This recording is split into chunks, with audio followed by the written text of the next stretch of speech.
Um, Without further ado, let me introduce you to Craig Parsons. Over to you, Craig. Thank you very much, Shane. So good morning, everyone. Thank you for joining us.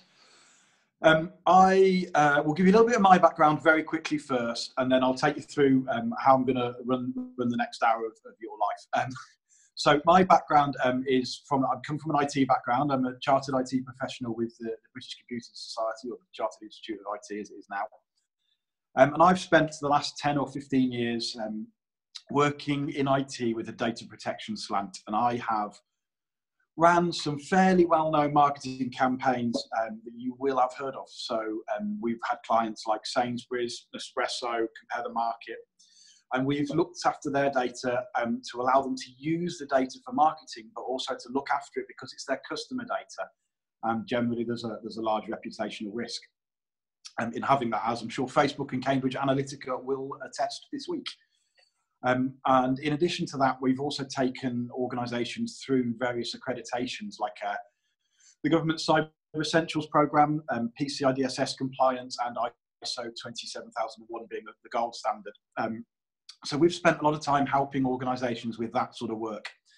And obviously, the last year of, or 18 months, 2 years of my life have been spent talking to people about the GDPR.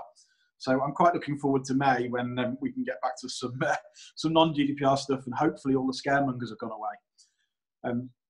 As Shane said, there are a lot of people out there selling a lot of stuff at the moment, and I'm going to try and give you 45 minutes of advice. A bit of background, so I appreciate that some of you will already know about GDPR. You've been to endless seminars, so I'll run through that at a reasonable pace. If you've got any questions, just ask. And I might save them to the end, but I've got some questions, accountant-specific stuff that Victoria sent me beforehand, which I'll do at the end, and we'll do some question and answers then. So I hope that's all okay and all makes sense. Let's start at the beginning then. The General Data Protection Regulation, it's one regulation. Anyone that puts an S on the end and talks to you about it doesn't know what they're talking about. You probably need to leave them rapidly. When I do this talk, generally I do it in person, so it's a bit more interactive. So we'll see if I can keep you all awake and keep all 89 of you on there for as long as I can. When I talk to people, this is what I tend to see, and we've all seen icebergs used before. The top of the iceberg is what people know about, what they've heard about, and generally when you hear about GDPR, either someone's talking about fines, or they're going to talk about consent, because there's a big change there, and they talk about the fact you've got to do it by May. What people tend not to have heard of or not to have talked about are some of the other stuff that's in there that's equally as important, such as the concept of controllers and processors, and that is important for accountants. We'll come to that in a minute. The legal basis for your processing, the rights and freedoms that data subjects get. Personal data obviously is what it covers. Transparency, accountability, all these sorts of things most people haven't heard of, or if they have, they haven't heard of them in any detail, against hearing about fines, consent, and the fact they've got to do something by May. So I'm going to run you through some of those bits and pieces now, and we'll go from there. I think before we go too far into GDPR, a brief background always helps in terms of how we actually got the GDPR. Why did we end up with this? Why are we doing this? And it goes all the way back to 1950. Surprisingly, just after World War II, there was an EU Convention on Human Rights, and that was the first time the concept of privacy was introduced from the state. And that was because the Nazis knew, they did a lot of surveillance. They knew where all of the Jews and all of the blonde-haired, blue-eyed boys and girls were, and they knew an awful lot of things that we wouldn't want them to know. So after World War II, we decided that we should have this concept of privacy. Before then, the state could largely go through your stuff as it wanted. You fast forward a little bit to 1981 when data becomes a thing. Obviously, it's been 30 years, IT and computing, ease of being able to process huge data becomes easier. And the EU issue a treaty which gives us the first 8 principles for protecting personal data. And member states start to pay attention to that. By 1995, the Daily Mail will have you believe that the EU is fully encompassed and knows everything and runs everything. So they're getting a bit more pervasive and telling us what to do, and they issue a directive in 1995, which is the first EU data protection directive. Now, the word directive is important, and apologies if any of you know this already, but a European Union directive directs states to do something to get to an end game. What it doesn't do is tell them how they get there. So this directive said, this is how we want you to look after people's data, but I'm not going to tell you how you get there. It's up to each individual state to put that in their own law. And we did that in the UK in 1998 with the Data Protection Act, which was a milestone piece of legislation. It's the one we still comply with today that will be replaced shortly, but it's uneven. We did, that's how we implemented that 1995 directive.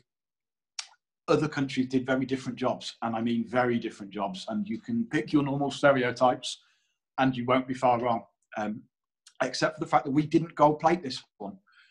Ours and the Irish are regarded as one of the better implementations of that directive. But the problem is, of course, in 1998, none of us were on Facebook. Certainly none of us were using Zoom phone calls. None of us had Twitter. We didn't have the volume and ease of big data that we get today.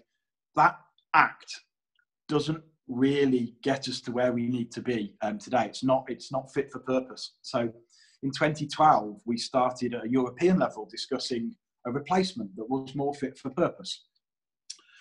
And that brought us to 2016, where we got the General Data Protection Regulation. So it took 4 years in Europe for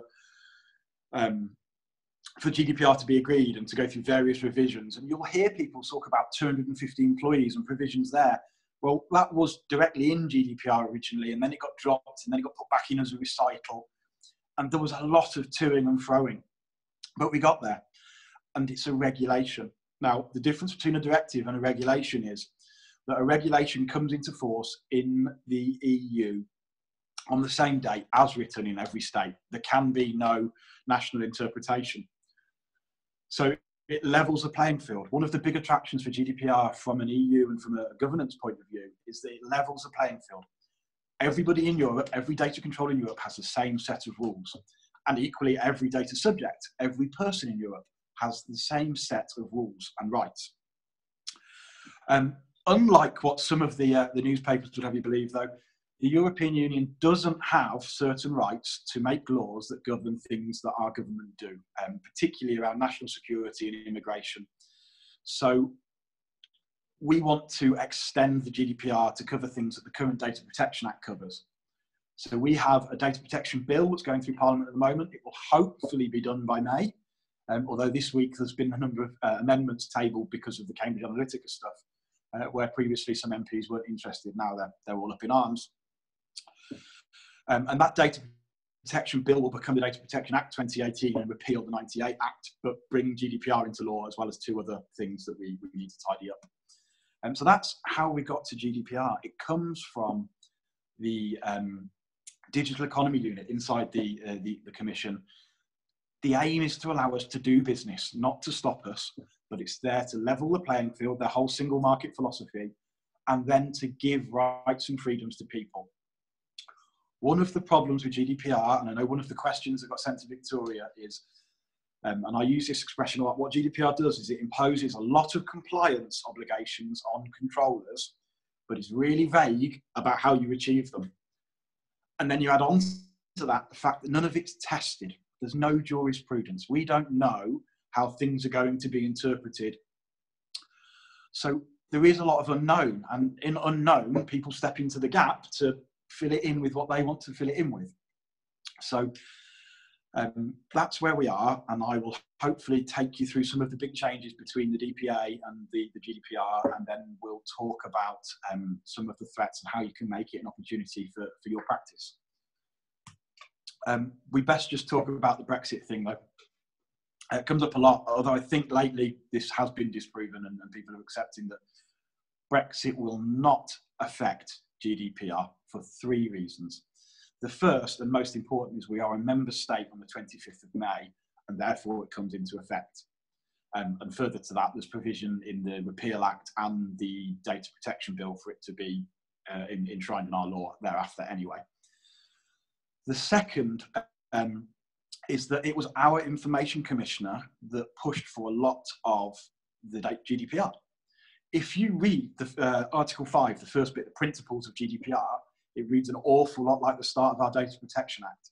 And there's a reason for that. We want this. We want this field leveled out, and we want to stop some of the creepy stuff that's been going on, the Cambridge Analyticas, the mass profiling. Nobody wants to be there. So we pushed for it. So even if or even when Brexit takes place, we will keep the same rules. And the third reason, the important reason, is GDPR governs international transfers. And a lot of people use the analogy that data is the oil of the 21st century. It's not a great analogy for a couple of reasons, but it does apply here. We need to be able to move it around, and GDPR imposes international rules on international transfers. If we don't have equivalent provisions to GDPR, no one in the EU will be able to transfer data to Britain, and vice versa. So I'm afraid the bad news is Brexit doesn't stop GDPR. It might stop a revision to the privacy and electronic comms regs that are due next year, which govern e-marketing. I hope it doesn't actually, because that's a good little tidy up exercise. These are the next few slides, sorry guys, are some of the stuff some of you will already know from other seminars, so I apologise for going over stuff. I will do it as quickly as I can, but if you've got questions, just pop them in the text box. The first thing to clear up is the scope of GDPR. I have a client who processed meter reading data for, they're a broker, and they were really worried about GDPR and these terabytes of data they've got. It doesn't apply to them because GDPR only applies to data that allows you to identify a natural living person. So business data with no name on it is not covered. It's all about identifying a living person. If you die, all bets are off. Obviously, I can do what I want when you're dead, apparently. It covers the processing of their data, but it also includes paper, and that is paper where it's part of an organised filing system. The Data Protection Act was, let's say, vague on the coverage of paper. Some people interpreted it as definitely covered, some said it wasn't, some said maybe. It's absolutely clear in GDPR. If it's on paper and it's in an organised system, filing cabinets, or you can get the data, it's organised, it's covered. It covers all controllers inside the EU, but it also covers controllers, and I'll explain controllers in a minute. Essentially, that's someone that determines the means and purpose of processing. It covers people outside the EU offering their services to citizens inside the EU, which is interesting because for the likes of Microsoft and the big tech players, that's fine. They've got companies inside the EU that we can enforce against. Microsoft is generally in Ireland, Amazon generally in Holland. As you guys will know, they'll have moved wherever it suits them best for tax. But we can enforce against them. Some of the others are going to be really interesting. The likes of MailChimp, who will have to appoint an EU representative, but how we're going to find jurisdiction to enforce against them, I'm looking forward to seeing. So that's what GDPR covers. It's all about personal data and identifying with reasonable effort a person. It has some major changes from the Data Protection Act. I'll run through them in a bit more detail in a moment, but let's just talk about them quickly. The first set are those which apply to you as a business, as a controller. So a controller is someone that determines the means and purpose of processing. For accountants, it's a processor is someone that does that processing on behalf of the controller. We'll come back to the definition of controllers and processors in my questions at the end, because it's a question that one of you guys has submitted vis-a-vis accountants. But the first thing GDPR does is it gives 6 principles that all of your processing must abide by, and that's actually the next slide, so we'll come back to those. But they govern how you process that personal data, and they add on in sort of 2 lines at the end, and you must be accountable for doing so. And that's the big change for controllers, is that you've now got to be accountable. On the flip side, for you as a person, you get 8 rights and freedoms that are enshrined in law, and they're sacrosanct. You know, infringing those is an infringement of GDPR, and you can be enforced against. And we'll come to those as well, because some of those rights and freedoms affect you as a controller, obviously. Notifications change as well. So at the moment, you're all required to register under the Data Protection Act with the Information Commissioner. There was a feeling that that requirement to register led some smaller businesses to think it didn't apply to them. So what they've done now is GDPR applies to everybody full stop. There is an exemption for domestic processing for Christmas card lists and those sorts of things. So they've removed the requirement to register. But then the government realises an awful lot of money that flows into the ICO's offices in Macclesfield that they still need. So they moved the requirement to pay a fee into a different piece of legislation.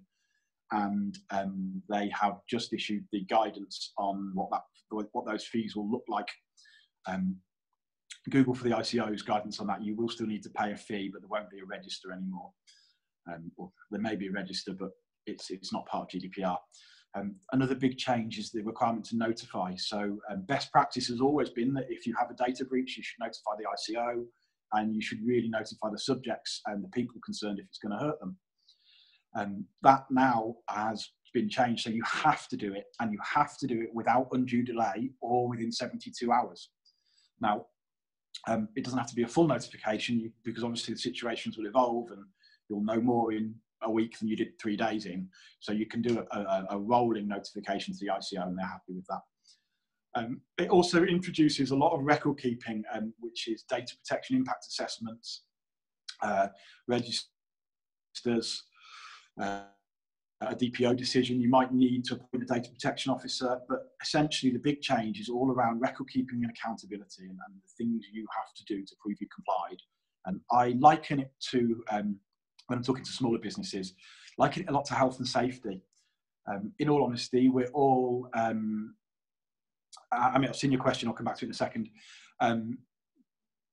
We all should have health and safety risk assessments. We should do them. The law's been quite clear. It's been that way for a while. You don't need them until something goes wrong. And a lot of the GDPR record keeping is about that. It's about compliance to prove that you were trying to comply. Amit, you asked, I don't know if everyone saw that, if a charity is registered with the ICO now, GDPR is coming into effect, can you confirm they need to register? If they're registered now, that's good because there's still a requirement to register till the 25th of May. There will be no requirement to register, but there may be a requirement to pay a fee. There is some guidance on the ICO's website. I can send you a link afterwards if you can't find it. So they're the major changes. The first bit is the bit that affects you as a data controller and a processor. And they're the 6 principles. And all of the processing you do must abide by these principles. So I'll spend 10 minutes or so going through these in a little bit of detail. The first, I've put transparency. Its full title is Transparency, Lawfulness and Fairness. And there's a reason it's first, right? We want everybody to be open kimono and clear and none of the shady, buried in terms and conditions stuff going on anymore. We want transparency. And of course, the reason we want transparency is that it engenders trust. Nobody trusts Facebook anymore after this week. People don't really trust WhatsApp because they've been up to stuff in the past. TalkTalk are a laughing stock. You've got to be clear what you're doing with data. But the important bit here is lawfulness. There are six bases for lawful processing. I will come back to them on another slide in a minute. You must have one for all of your processing. If you don't, you must delete that data and stop doing it. But transparency is first because that's the first thing they want to talk about. The second is purpose limitation. You can only do with the data what you said you were going to do with it. You can't, for instance, sign me up to your practices mailing list to tell me about tax and then get one of your clients to tell me about an offer they've got on building services or paper clips, because that's not what I signed up for. I signed for tax advice. So you can only do what you said, or a compatible purpose is a caveat there. Data minimization and storage limitation, which are 3 and 5 on this list, I really must put them together. They're your friends in disguise. Okay? Data minimization says you should only keep the data that you need to do the processing you've said in transparency and purpose limitation. So if you're selling me magazines, you don't need my national insurance number. If you are doing my bookkeeping, it's pretty unlikely you need my date of birth to send me an invoice. Don't keep them.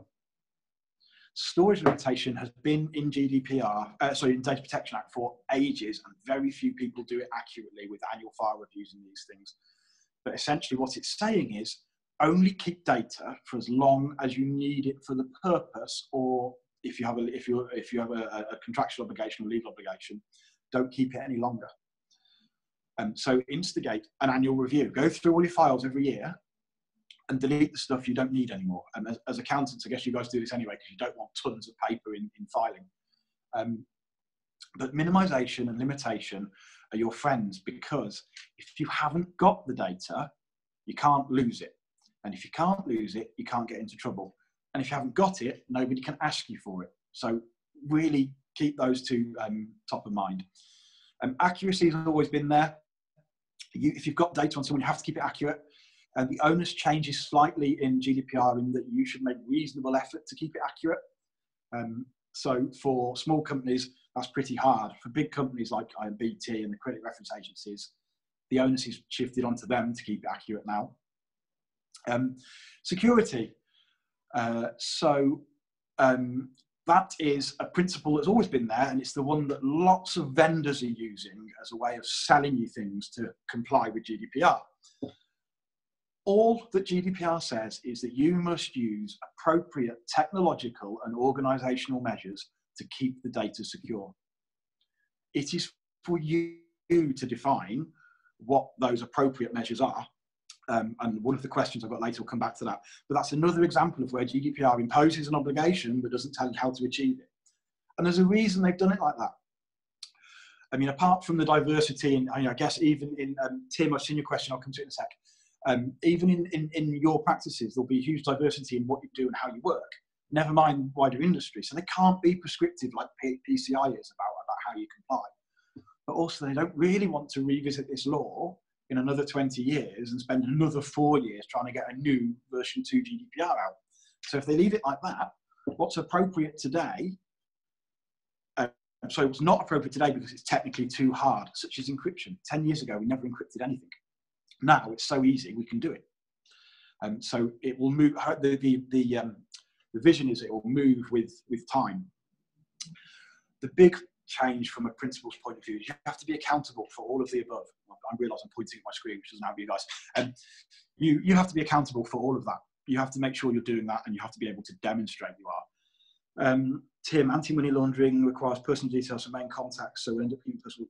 Yes, you will, absolutely. And there's nothing to stop you keeping it. And in fact, because you've got AML, you've got a legal basis I'll come back to. So remember, GDPR is not trying to stop you keeping data. It's trying to make sure you keep data fairly and on a level playing field. So as on the flip side of all of that, as a person, you get 8 rights and freedoms. And again, informed is the first one because it's like transparency. It's what we want to be. It's their golden nugget. You have a right to be informed. Who has your data? What for how long? Where are they sending it? You have a right to, David, I've just seen you mention the word payslips and post and stuff. I will come back to that. That is a definite question that I've got. So coming back to the rights and freedoms, access. So this is a big change for you as a controller. Most of you will know that at the moment, under Data Protection Act, you can charge £10 and take 42 days to give somebody all the information you've got on them. Unless it's medical and it's £50, where it's not on the computer. This changes, and this is a big change, and there are some PPI idiots out there suggesting that people are going to go around sat at their computer waiting for the 26th of May. The big change is that a data subject has the right to ask you for all the data you've got on them for free for the first request in a reasonable period and within 30 days. So you as a controller have to be able to get all that data out inside 30 days and also make sure that you can do it in a cost-effective manner. You don't want to be employing people to deal with this. There's a right of rectification, always been there. You know, I've got a right to tell you to rectify my data. The right of erasure, sometimes called the right to be forgotten. It's not. Right to be forgotten is something slightly different, very nuanced, but it is different. It's also not the right to have Richard Coles pop round and sing songs at you on a Sunday morning. It is the right to be deleted from systems. It's not an absolute right. I've got a question on this later, we'll come back to it, but as a subject, I've got the right to ask you to delete my data. I've also got restriction and objection, and they're the rights to restrict the processing you do. So I can say to you, look guys, I want you to carry on processing my data to do my tax return, but I don't want you to do it for mailing lists. And that's restriction. You've still got my data, but I'm saying what you can and can't do with it. The right to objection is, I just don't want you to process it. You can keep it, I don't want you to process it. And it's used in a particular circumstance, or will be used likely when in a circumstance to do with legitimate interests, which we'll come to. The right of portability, that is going to be technically challenging for a lot of big companies. That is the right to move data electronically between systems. So if, I don't know, Twitter 2 popped up, you could move your account straight over. I think it's going to be really challenging. Although the banks are doing it in terms of the banks are doing it in terms of moving banks quickly. So that is starting to happen. You have a right not to be harmed by solely automated decision making. This will affect a lot of people that, well, where I'm seeing it with my clients is in HR, where they've got systems that sift CVs. You've got to be really careful with that. That's to try and stop this creepy profiling that's going on. So they're the rights and freedoms you get as a person. We best talk about consent because a lot of people have talked about consent. Simon, I have seen your question as well, and I will come back to that at the end. I'm just going to write that down. So yeah, consent. A lot of people will have talked about consent. You saw it on top of my iceberg. Consent is one of the bases for processing data, and it's arguably, from a transparency point of view, the best basis, because someone has given you their consent to process their data. It's not the only one, and those going around fixing just their consent, so their forms on their websites and those sorts of things, are not GDPR compliant just by doing that. And Elizabeth Denham, who's a name you probably know this week, but last week probably didn't, she has said consent is not a silver bullet for compliance. If you've sorted out your consent, it doesn't make you compliant. And it's one of 6 bases.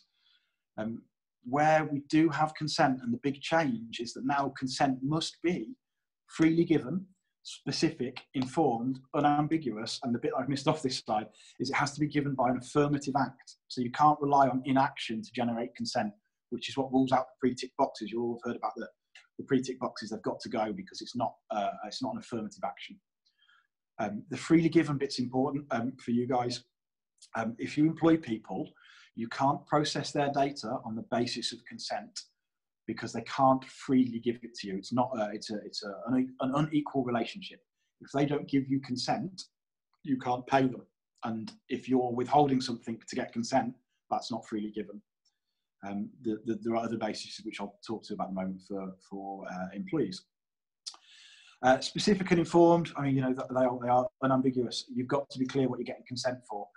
It's got to be unbundled from other things. You can't bury it in a contract. And it should be granular. So if you've got a couple of different types of marketing emails, try and get consent for each one because it's clear. If you get consent, you have to be able to demonstrate you've got consent. So, and you have to keep records, which is what makes consent hard. So consent then, and the ICO's own guidance on consent, the first paragraph says, consent can be challenging. It may not be the best basis. Look at other ones. And that's the ICO's own guidance on their own website. I checked, it was still there yesterday in light of this week. But you have 5 other bases for processing things. Remember, you must have one of these. You only need one. Once you've got one, you're okay. I'll run through them very quickly. And consent, we've talked about. That's when someone actively consents. But you've got to keep a lot of records to get consent. Consent also has to be as easy to withdraw as it is to give, which poses a problem. Contractual, anonymous attendee just said, will affect clients who maintain data on employees for payrolls. Yeah, absolutely. This isn't just about marketing. Lots of people have concentrated on marketing and the outward stuff. This is any personal data. So you've got to have a lawful basis for any personal data. Employees, suppliers, customers, contacts, leads, any personal data. So that's consent. It's tough. For employees, a great example, you've got a contractual obligation. You have to process their data to fulfill a contract. The same with customers, but you must only keep the data you need to process that contract. Of course, when an employee leaves, the contract goes, you still need to keep their data. You then rely on legal obligation, because the reason you need to keep it is to comply with revenue and customs and other laws as well, obviously. So contractual obligation and legal obligation are the two cleanest, for want of a better word,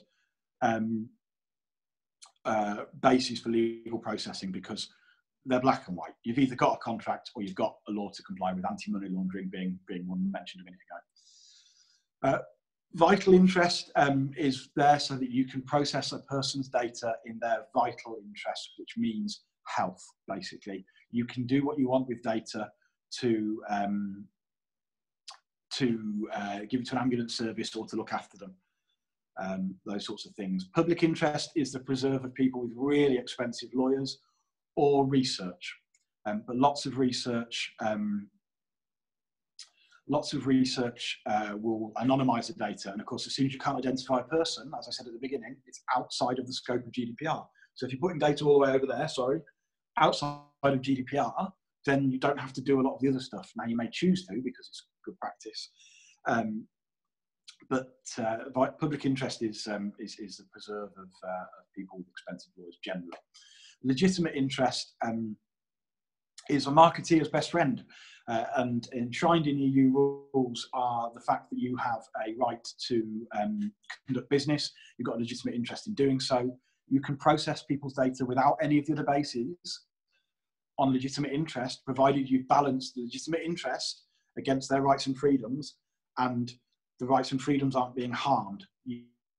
You have to have done a legitimate interest assessment. It isn't a carte blanche, get out of jail, do what you want, carry on doing what you want, what you were basis. It also comes with the right to object. If they object to legitimate interest processing, or processing on the grounds of legitimate interest, you have to stop. You just have to stop. John has just asked, is it consent of the client to run payroll, or each employee of that client? It's each employee, because it's their data, but you can't use consent because you're paying them. It's contractual obligation. You've got a contract with them, an employment contract, you have to pay it. And in terms of your relationship as an accountant to that person, we'll come to that at the end. So sorry, they are your lawful basis. You must always have one or you're in trouble. Fines, we best talk about them. I don't like talking about them. We're half an hour in. I've just got onto fines. There's a reason for this. If you're talking to somebody about GDPR, or you go to a GDPR presentation, and the first thing they talk about is fines, or they talk about it in the first 5 minutes, they're selling you fear. Don't buy things on fear. It's just general life advice.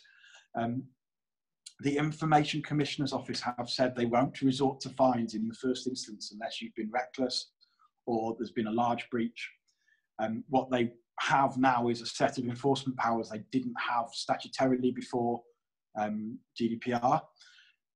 There is a suggestion they will still have to wait 7 days to get a warrant, farcically, like they've done with Cambridge Analytica this week. But they get a set of other tools, and the ICO's approach has never been to go straight for fines. It's always been, in the first instance, the right to figure out what's gone on and see if they can stop it happening again and educate you. It's soft touch enforcement. They're not out there to get fines.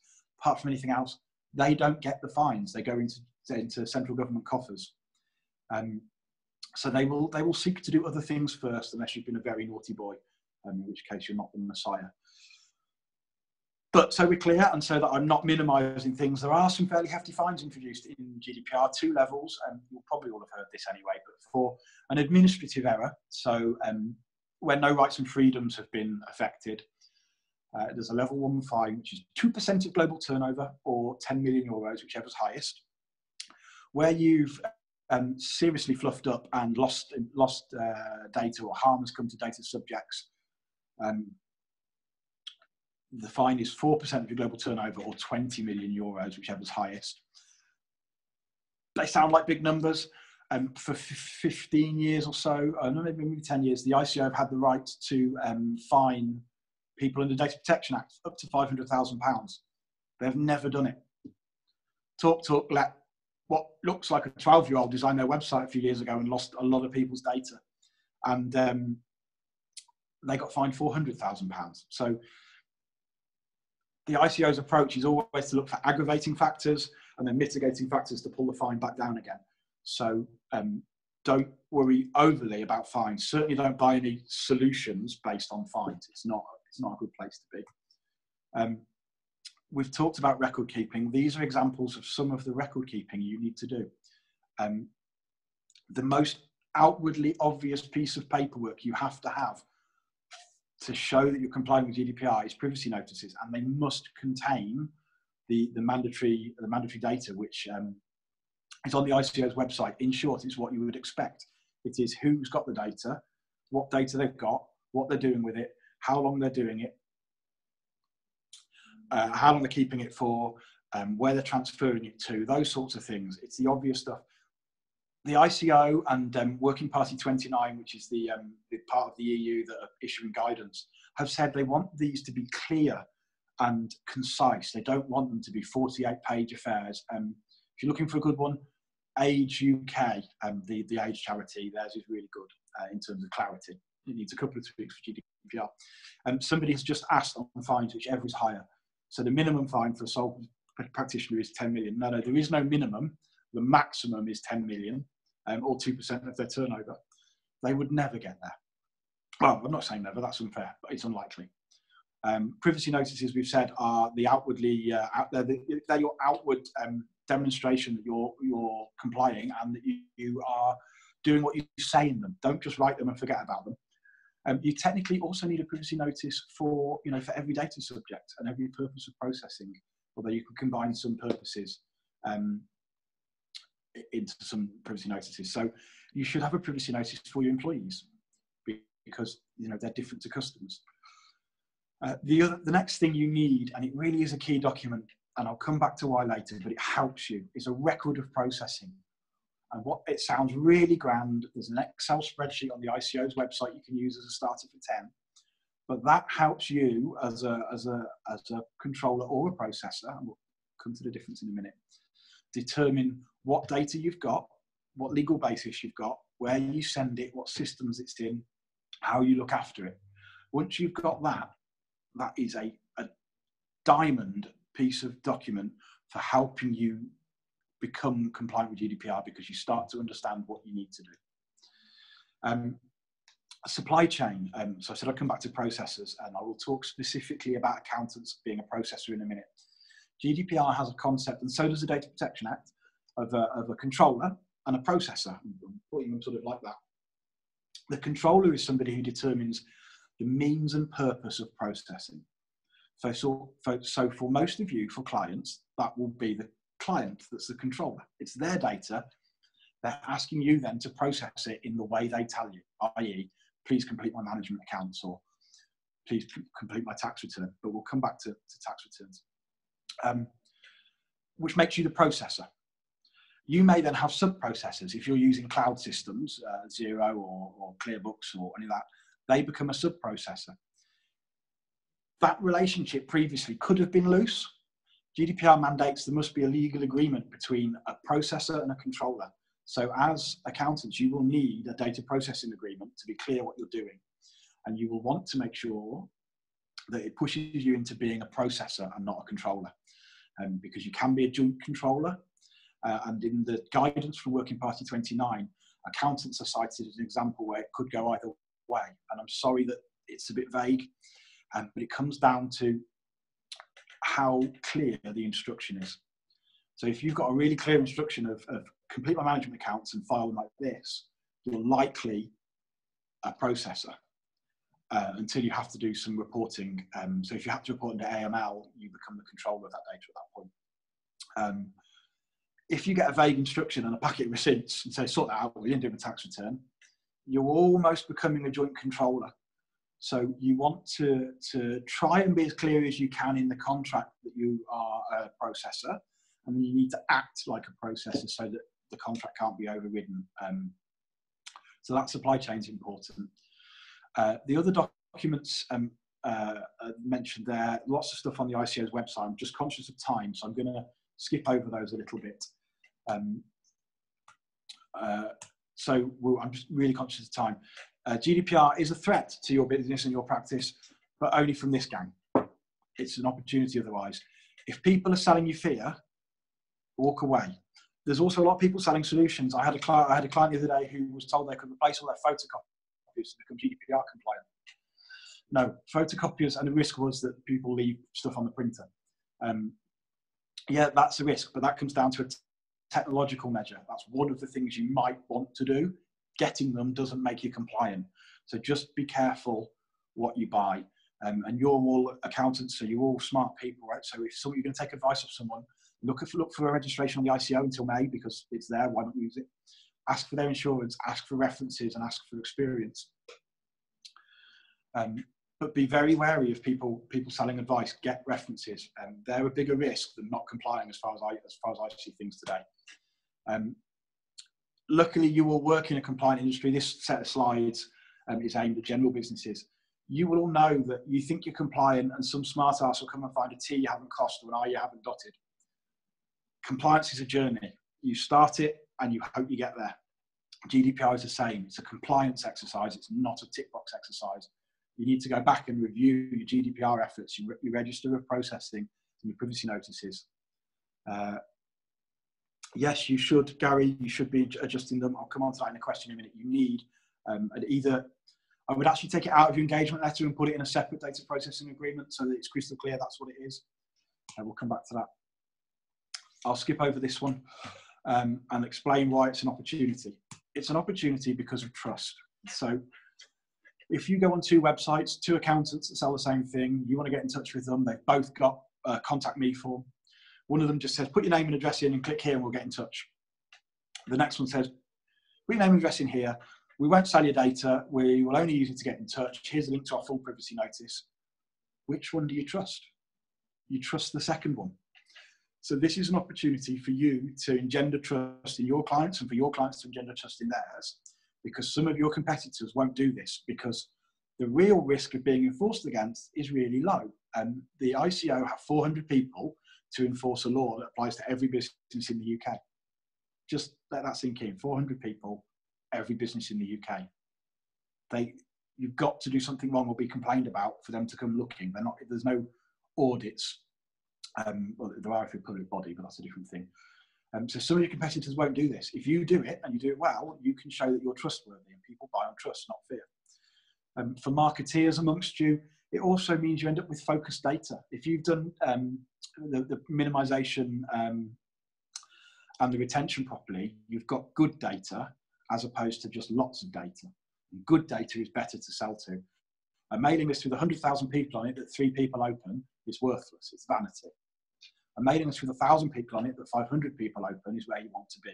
And some of that comes down to content and marketing. I'm not a marketing expert, but the data is important. So the next steps, and like I said, the first thing to do is understand your data, what you've got, what you got it for, how long you've got it, who you share it with, and those sorts of things. Once you understand that, you can then start to communicate and document things. You can respect people's rights and give privacy notices, and you can look at what technological and organizational measures you need to put in place to keep that data secure. And that comes down to your data protection by design, impact assessments, and contracts. And finally, it's a compliance thing. So you've got a set of documents you need, you then need to revisit them and make sure that they remain relevant. Because things change. You might buy a new system. If you buy a new system, if you move from, I don't know, from Xero to Sage or vice versa, you need to do a data protection impact assessment when you buy that new system to make sure that the data is going to be safe. You might do that this year and then have moved on to ClearBooks the following year. So you need to come back and review these things. This graphic, I hope you'll see it on a screen. If you want to find it yourself, if you search teachprivacy.com, you can find this graphic. This reminds you of all the things that are in GDPR that we've talked about today, largely. I'm not going to go through it now because we've got sort of 10 minutes left and I want to give you a chance to answer some questions.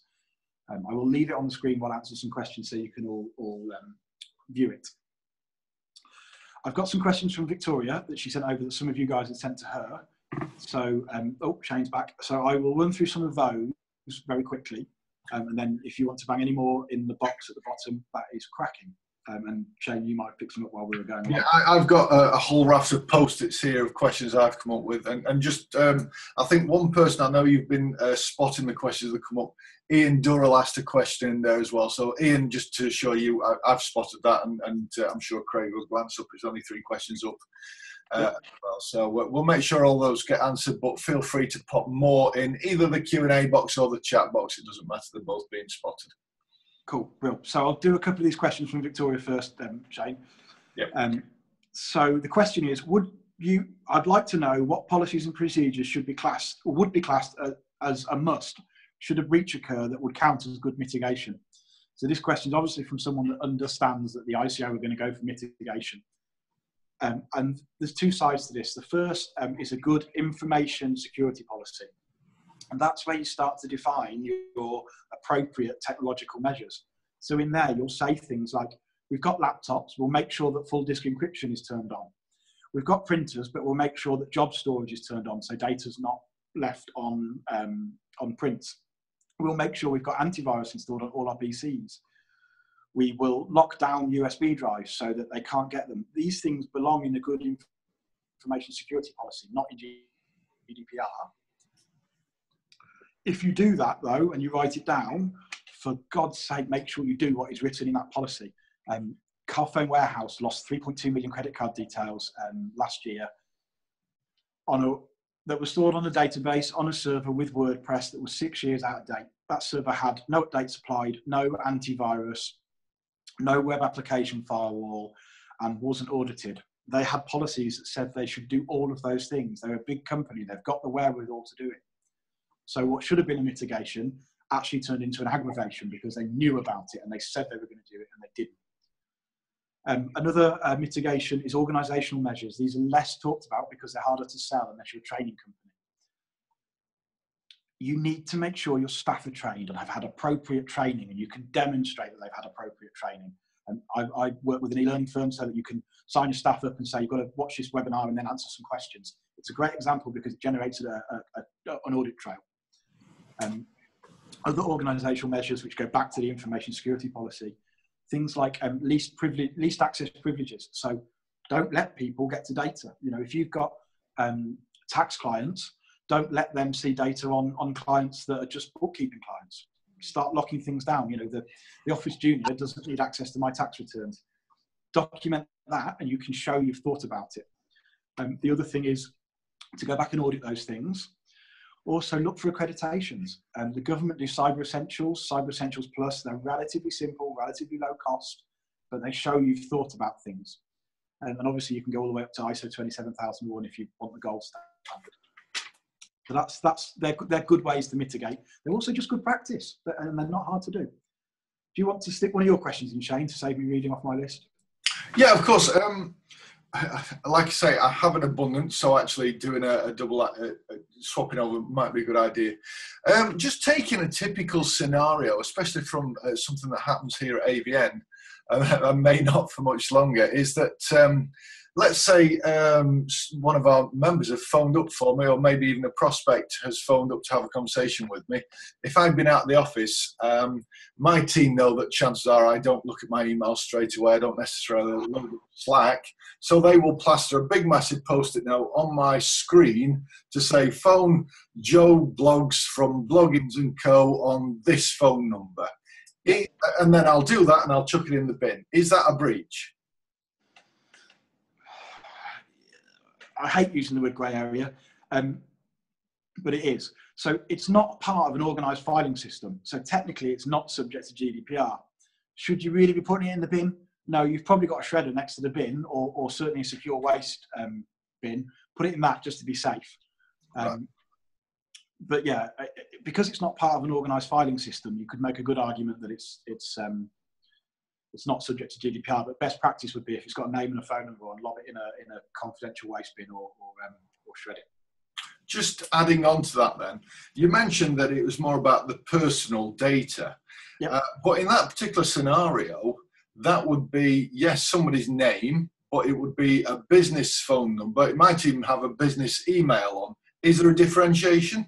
No, because I can identify a person. The fact it's them at work is irrelevant. Okay. there are other rules that govern some marketing stuff that do have that B2B, B2C differentiation. But for GDPR, it's about identifying a person. It doesn't matter whether they're at home, at the sports club, or wherever. Okay, thank you. Shall we just keep alternating? So I'm conscious that there are a few of the audiences. Yeah, I'll do one out of the audience. I'll start. Let's start with Ian, because I think his is the first one that's not been addressed yet. So it was about, how do you search for a wrongly filed PDF document that contains personal info? That would suggest to me that you have got something wrong on a technical basis rather than on a pure GDPR compliance basis. There are some tools you can use. In fact, if you're on Windows, I think even the normal search box on Windows will allow you to search the contents of documents.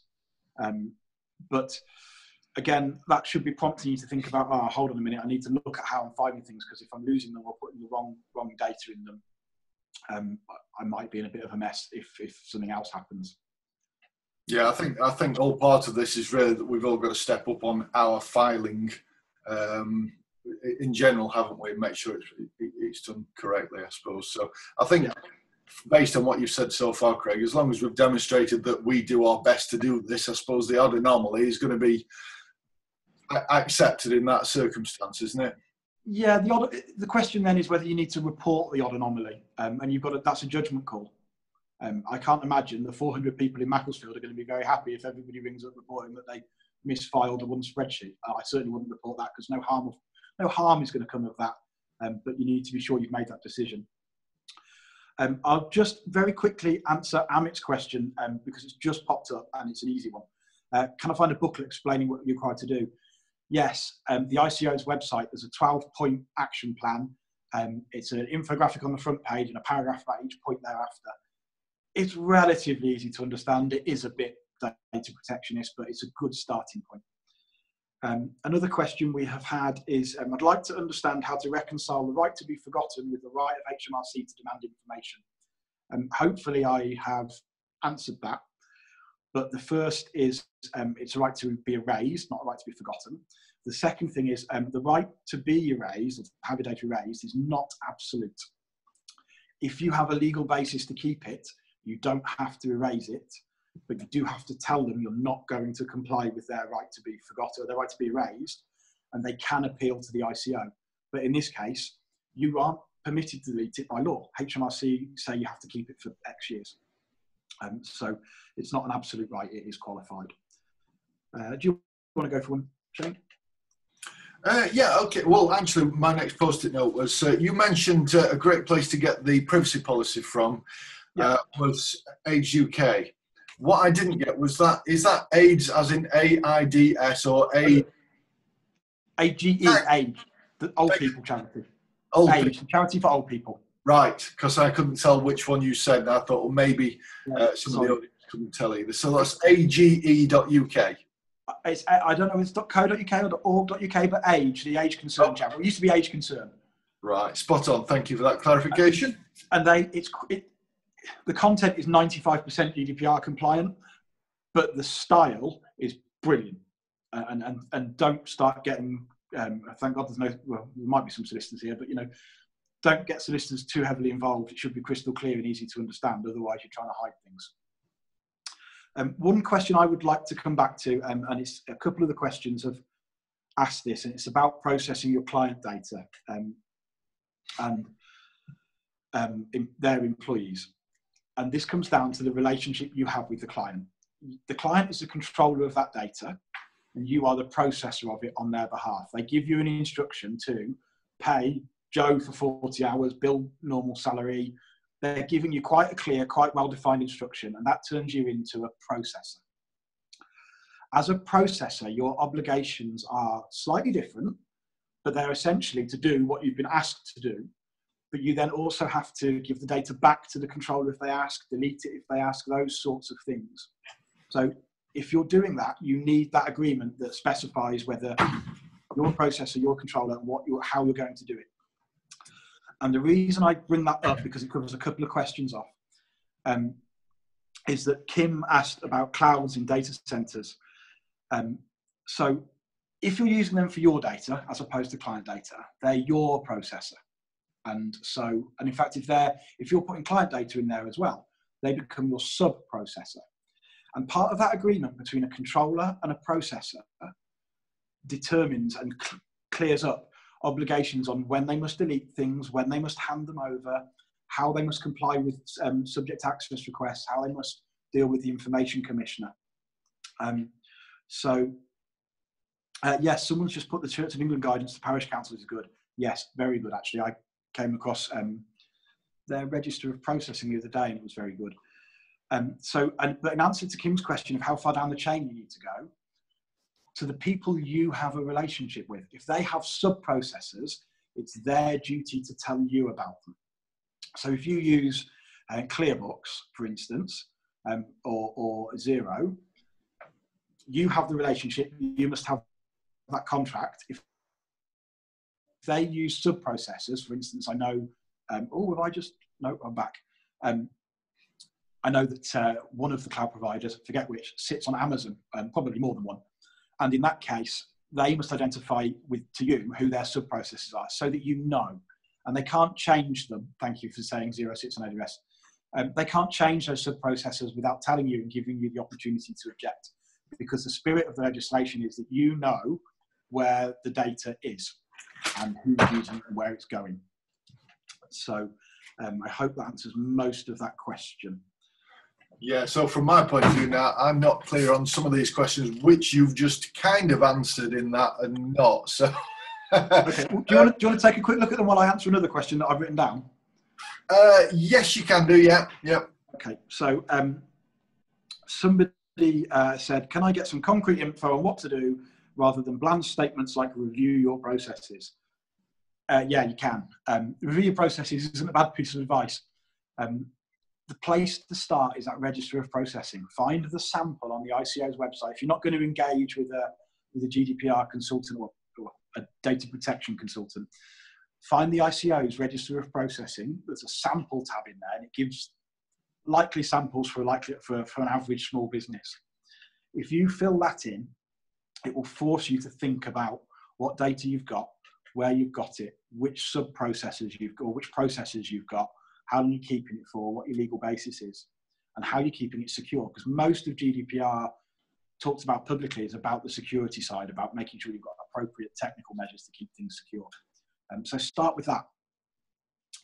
Amit, let me know which answer you want me to repeat. Sorry. I think it was the one about where do you get the GDPR booklet or whatever. The ICO's website, which is ico.org.uk.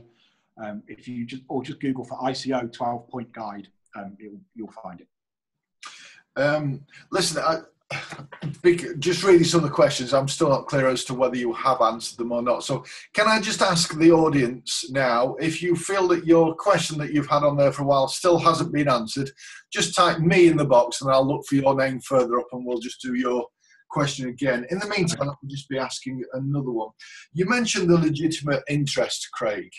And I suppose one thought that occurred to me is that you mentioned like somebody's date of birth might not be necessary in all circumstances, but what if I wanted to, if I'm an accountant and I want to just send some targeted emails to people maybe over 55, where I might want to target them about exit strategies? For me, I would guess that comes under the legitimate interest category. Would you agree with that? So are they an existing client or are they prospects? Either. Okay. It's kind of a two-fold question. You need to establish the legal basis, so you could use legitimate interest for marketing. If they've consented to you marketing to them, you could use consent. What you're then asking for is, it's unlikely you could use contractual obligation for that because you haven't got a contract that says you're going to market to them. So it's either consent or legitimate interest. What you're then asking about is minimization, and I've said don't keep the date of birth unless you need it. Well, there you're establishing part of a need. What you might look to do is just to protect yourself, really. And like I said, that's there to help you protect yourself, because if you haven't got it, you can't lose it. Date of birth it's not defined as sensitive under GDPR, but clearly it is sensitive because it's one of the things people ask in a way of identifying you. Yeah. Just store the year or the month and the year. Yeah. Most of you will know on Companies House, unless you're on the public register, it will show the month month and year of birth, and there's a reason for that. So minimise it, and what you've done then is admitted you need to minimise, and you've minimised it to just the last bit of the date of birth. Okay, cool. So just looking through the me's now, I noticed Kim, so just make sure you've not done more. Oh, Kim has done more than one, so. Yeah. Right. Kim, tell us which one. Yeah. Nick Ledgard asked one, and actually it's a good one, so I'd like to answer that if that's all right, if you can see that. Nick says, and it's asked in the Q&A, so I'll read it out because the rest of you might not see it. Do we need to contact all our current clients and separately prospects to get consent, or can this be covered by contractual obligation and legitimate interest? Do we have to let everyone know what data we currently hold? So there's actually two questions there. Nick, current clients, you will have contractual obligation to perform the contract. If they've consented for marketing, then you've got consent. If they haven't consented for marketing, then essentially they go into prospects, the same category, because remember, you have to have a legal basis for each purpose. So the purpose of honouring the contract and the purpose of marketing are different, and they're not compatible, they're not similar.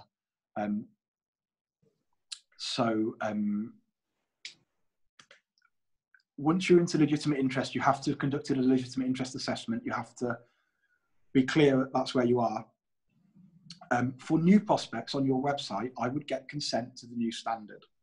For old prospects and for marketing to existing people, I would use legitimate interest. But I would be careful with that. Legitimate interest isn't a carte blanche. And now, annoyingly, your question has disappeared. Oh, you just marked it as answered. Okay. Contacting them all again to get consent is a very risky business. It can be done. It has to be done very carefully. And if you don't believe me, Google for Flybe Honda. Flybe Honda, there was another one, name escapes me now, who got fined by the ICO for trying to re-consent people, and they did it in the wrong way, and they were big enough to know better. So take advice before you. Honda definitely did. Flybe did. They were different. Honda separated their data into three pots. People who definitely consented and they left them alone. People who definitely not consented and they left them alone, and people they weren't sure about, so they emailed them. But under another legislation called PCR, you have to have consent to email consumers, and they didn't, so they got fined. Flybe did it even worse, and they just emailed everybody they had an email address for, including those who'd opted out. So unsurprisingly, they got fined. So if you're going to contact them, be very careful how you do it. In terms of letting everyone know what information you currently hold, yeah, that's a privacy notice. And you need one for customers and for prospects and for staff. You don't have to go out of your way to re-give it them, because in theory you should have given them something similar under the DPA. It'll do no harm to give it. A privacy notice doesn't need to be, I've seen some people suggest privacy notices need to include fields of data. They don't. Categories of data is fine. Good stuff. I know we ought to get through some of the delegates' questions here, and if you want to just be having a quick glance through them. But another question that occurred to me, and I can't decide whether you've answered this or not, so for clarification, we all might use different people to help us provide our services. Yep. And I suppose there's only so much we can consider in advancing privacy policies. What if one of our accountants has got, certainly AVM members, many of them have got lead landing page capture sites in exchange for a book or a report or something like that, and they're building up a prospect list. What if they wanted to ask a telesales company to get involved in phoning those prospects up to arrange a meeting? Okay. They're effectively passing that data on, but maybe they didn't think that they would be when they put their privacy policy in place. Yeah, if the privacy policy says that they can't, or the privacy policy doesn't explicitly say they're doing it, then in reality you shouldn't do it because you've changed the content of the privacy policy. What you can do is notify them of a change of the privacy policy, and you might choose to do that in the phone call. It's a bit grey area in terms of it's not really the spirit of the legislation, because you've told them what you're going to do and now you're going to change it. So I need to reread the rules. Generally, I would advise against that. I need to reread the rules on changing that. You also need to be very careful of the privacy and electronic comms regs if you're doing telemarketing, but a good telemarketing agency will sort that out with you. So just changing that to another scenario then from an accountant's point of view. One of our friends in this building are a Proactive Tax, and they will maybe take on some client work and help them reduce their tax as much as possible. They are still an external party. So would the privacy policy have to specifically state the name of another company that data might be passed to, or can they just say, in order to deliver the best possible service to you, we may get other parties involved, in which case we'll go through strict confidentiality agreements? Yeah. So GDPR doesn't mandate that you must name the companies in a privacy notice, right. Whereas it does in the controller processor agreement. I wouldn't be too general, would be my advice, and I would give assurances. So I wouldn't put any other company, because that you're not really trying to be upfront about what you're doing. But I would perhaps put an agency that might help us with X, and we will make sure that they hold your data in the same way that we do, et cetera, et cetera. And it will always remain under our control. That sort of work. Okay. Somebody just because it was an anonymous one. I just want to be really clear on this. So we put, would consent cover the company's staff? And it's in the Q&A box. Would one need to obtain separate consent for the payroll clerk?